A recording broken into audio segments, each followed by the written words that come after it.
Beginilah kondisi harimau betina yang berhasil ditangkap oleh BKSDA Aceh di kawasan hutan Trumon, Aceh Selatan. Harimau yang berkeliaran di pemukiman warga ini ditangkap karena sudah meresahkan.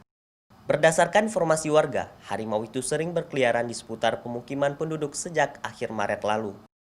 Akhirnya, tim BKSDA berhasil menangkap harimau dengan memasang perangkap. Sudah berhasil ditangkap, harimau Sumatera ini akan menjalani perawatan tim dokter BKSDA sebelum dilepas liarkan kembali ke habitatnya.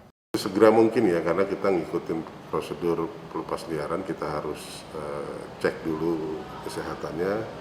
Kita sudah melalui 1 kali tes lab dan secara umum kondisinya baik.